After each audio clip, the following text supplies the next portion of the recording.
ஒரு ஊரில் மணி என்ற சின்ன மாடு குட்டி இருந்தது.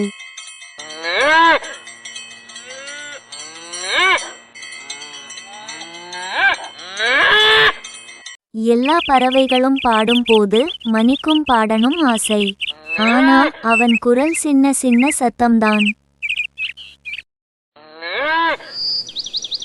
அதனால் எல்லாரும் சிரிச்சாங்க. மணி பாட முடியாது. ஆனா மணி தினமும் ஓடையில் தனியாக பிராக்டிஸ் பண்ணினான்.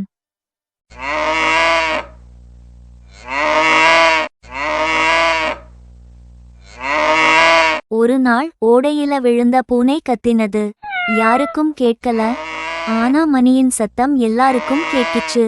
மக்கள் ஓடி வந்து பூனையை காப்பாத்தினாங்க. அப்போ எல்லாரும் மணிக்கே கைத்தட்டினாங்க.